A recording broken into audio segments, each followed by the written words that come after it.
Mutant, you've been promoted. You're not in the background anymore. You're actually featuring in this video. So off with the Christmas hat, off with your beautiful blanket. So sorry. You'll get those things back, I swear.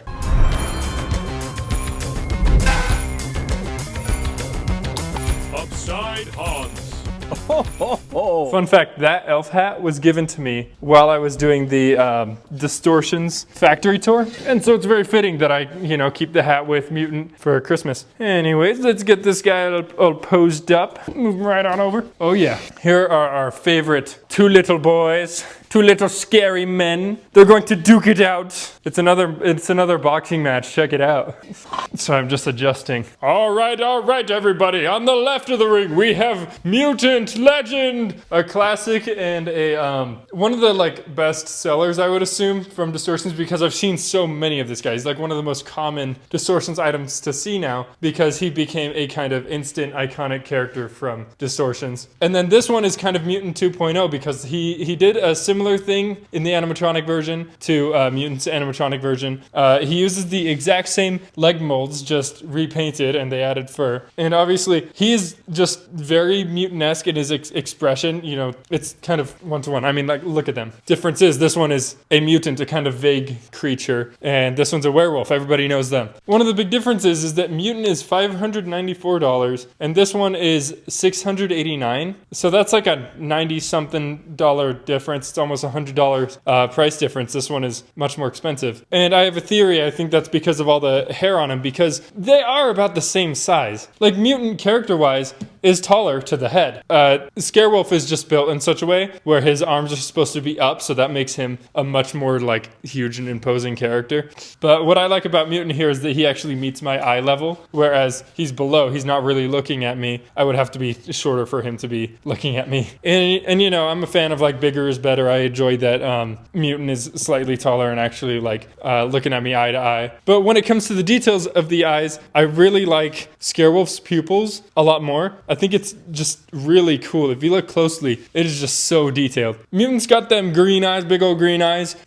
with just a black slit and then a smaller white slit within that black slit to make up his pupils. And honestly, that's serviceable. That's totally fine for Mutant. I totally prefer his eyes, though, more. Theme-wise, I really personally enjoy that Mutant is more of a vague creature. You're not exactly sure what it is. If it's a human experiment gone wrong, or if it was born like this. I feel like you could kind of use Mutant in more scenarios. And then Scarewolf attempts to be the ultimate version of a classic monster, which I'm kind of a big fan of what they're doing there, because they say we don't want to make a Scarecrow, we want to make the Scarecrow when they're talking about Scarecrow Wrath, doing a crazy big exaggerated version of any classic monster. This is their werewolf attempt at that. Something that across the board I generally don't like about Distortion Statics is that they don't include any wire in the fingers, because it'd be so much cooler and just be such an easy huge improvement to just add the wire into the fingers. That's something that's only unique to Scarecrow Wrath right now. But when you're selling them from $500 to $600, I feel like they really should have stuff like that, at least. The art, of course, typical to Distortions, is really, really cool, really detailed. As long as a haunt or collector, you're fine with the exaggerated expressions and kind of cartoony designs, for lack of better words, then these guys are awesome. But if you're into something that's really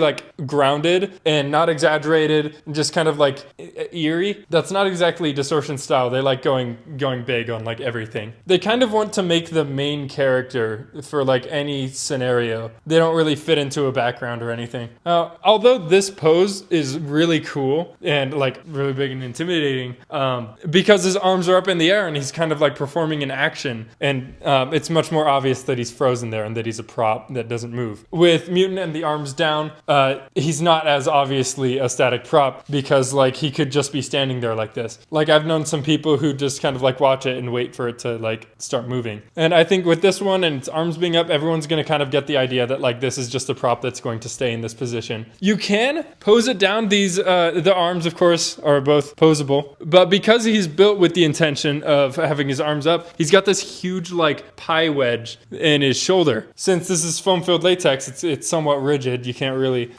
flex it a lot. And so they have to cut out these like wedges if you want a really exaggerated pose. That's why Mutant can't exactly like get into that position since his shoulders are like all filled out. And this one, I mean, it can. So I guess points for versatility, you would just have to fill in this with like stuffing or something. But when his arms are down, he's kind of got like a totally square shape since his like shoulders and hunchback are made for the arms being up. Looks kind of goofy in my opinion, so that's why I would totally prefer keeping the arms up. I don't exactly like that he uses the same leg molds as Mutants. Obviously it does like work enough, but I would have preferred that he's like an entirely original character with entirely original molds. The only downside to, you know, them using the same molds is if you own both of them. I don't actually own this one. This is a friend of mine's who's letting me borrow it because first of all, I don't have the kind of money to be buying these things all the time. And second of all, the reason of the legs. I wouldn't want to own two props that use some of the same molds because it's kind of noticeable when they're close to each other. You know, I'm sure it makes it easier to make, but it kind of discourages people from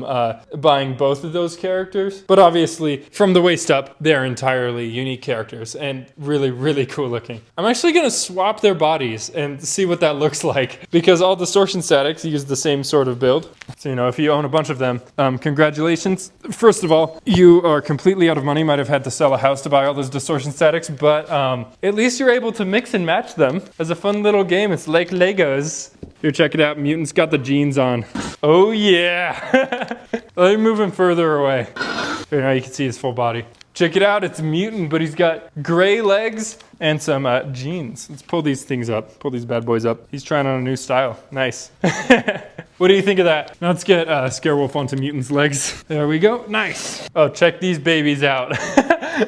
That's actually really funny. What the heck? Since I pulled them back, you might notice that the base is also different. On Scarewolf, the base is much thicker and it has a kind of end shape, blocky end shape. And then with this one, it's much thinner. It's just one sheet of metal with no bends in it, and it takes an H shape. I think for display purposes, this one's better because of the thickness. It feels like it's much stronger. But for this one, for like haunt purposes, when you're trying to hide that it's a prop standing on a base, the thin one is much, much more discreet. And I think some companies kind of forget that that matters a lot and make these like really bulky bases. You know, it's a balance. You got to have it stable and also have it small enough to be able to hide easily. Anyways, let's get these guys back onto their bodies. And with Scarecrow's upper torso off, I could show you his eyes and the detail in those. Ooh, you don't just have to take my word for it. These are really cool. Here, he's in timeout. He gets to face the wall. I've got a bunch of wood there because we're like building beds and we use our garage as a kind of workshop.